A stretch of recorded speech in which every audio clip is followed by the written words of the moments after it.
Hello দর্শক বন্ধুরা, আপনাদের সবাইকে শুভেচ্ছা জানিয়ে শুরু করছি আজকের ভিডিও। এই চ্যানেলটি কিছুদিন আগে খোলা হয়েছে।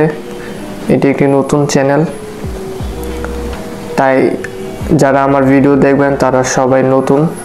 ভিডিওর শুরুতে এই চ্যানেল সম্পর্কে অল্প কিছু কথা বলতে চাই।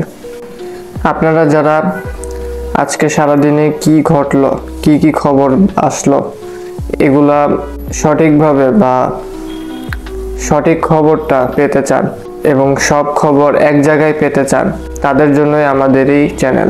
আমরা সারাদিনে ঘটা বা সারাদিনে পাওয়া কিছু গুরুত্বপূর্ণ খবরগুলো বলবো, খবরগুলির শিরোনামগুলি আমরা বলবো এবং ডেসক্রিপশনে আমরা লিঙ্কগুলি দিয়ে দিব। আমরা খবরগুলি বিভিন্ন অনলাইন পত্রিকা বা বিভিন্ন টিভি নিউজ চ্যানেল থেকে নিয়ে থাকি। তো শুরু করছি আজকের খবর। ন্যূনতম মজুরি বাস্তবায়নের দাবিতে সাভারে ট্যানারি শ্রমিকদের কর্মবিরতি, বিক্ষোভ। সাভারের হেমায়েতপুরের হরিণধরায় চামড়া শিল্প নগরের বিভিন্ন ট্যানারির শ্রমিকরা এই কর্মসূচি পালন করেন। বিস্তারিত খবরটি পড়তে ডেসক্রিপশনের 1 নম্বর লিঙ্কে ক্লিক করুন। অভিযানের সময় পরিবেশ অধিদপ্তরের কর্মকর্তার উপর হামলার ঘটনায় 6 জন গ্রেপ্তার।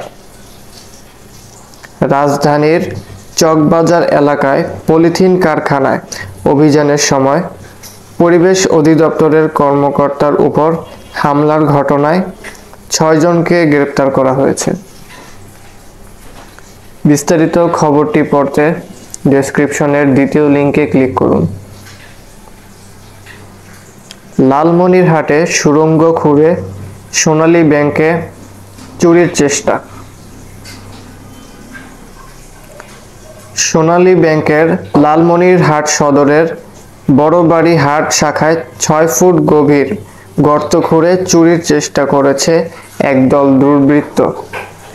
বিস্তারিত খবরটি পড়তে ডেসক্রিপশনের 3 নম্বর লিঙ্কে ক্লিক করুন। ট্রেনের যাত্রীরা যাচ্ছেন বিআরটিসি বাসে, তাতেই স্বস্তি। রেলওয়ের রানিং স্টাফদের কর্মবিরতির কারণে ট্রেন চলাচল বন্ধ হওয়ায় বিকল্প হিসাবে বিআরটিসি বাস চালু করা হয়েছে। এ বিষয়ে আমার একটি ব্যক্তিগত মতামত আছে। সেটা হলো, এই ব্যাপারটা এই বিআরটিসি বাস চালু হওয়ার ব্যাপারটাতে, খবরটাতে আমি অনেক কিছুটা খুশি হয়েছি। কারণ অন্যান্য দেশে যেমন মালয়েশিয়া বা সিঙ্গাপুরে ধরেন ট্রেন আসলো না বা ট্রেন আসতে বিলম্ব হলো, কোনো একটি সমস্যা হলো, যারা টিকিট কেটে রেখেছে সেই সব যাত্রীদের জন্য তখন একটি আলাদা বাস সার্ভিস থাকে, যারা ট্রেনে যাবেন আর কি। তো তারা তখন সেই টিকিটটি দেখালেই তাদেরকে যেতে দেয় এবং বাস ভাড়া লাগে না কোনো। বাউফলে ছাত্রদল নেতার নেতৃত্বে শ্রমিক লীগ কর্মীকে ছুরিঘাতে হত্যার অভিযোগ। বিস্তারিত খবরটি জানতে ডেসক্রিপশনের 5 নম্বর লিঙ্কে ক্লিক করুন। দুর্বল ব্যাংক থেকে টাকা ফেরত পাবেন আমানতকারীরা, বলেছেন গভর্নর। বাংলাদেশ ব্যাংকের governor doctor Ahsan H Mansur আজ আমানতকারীদের আশ্বস্ত করেছেন যে তারা দুর্বল ব্যাংক থেকে তাদের টাকা ফেরত পাবেন। বিস্তারিত খবরটি জানতে ডেসক্রিপশনের 6 নম্বর লিঙ্কে ক্লিক করুন।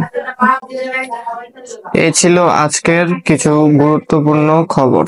ধন্যবাদ সবাইকে এবং চ্যানেলটি সাবস্ক্রাইব করে আমাদের পাশে থাকবেন।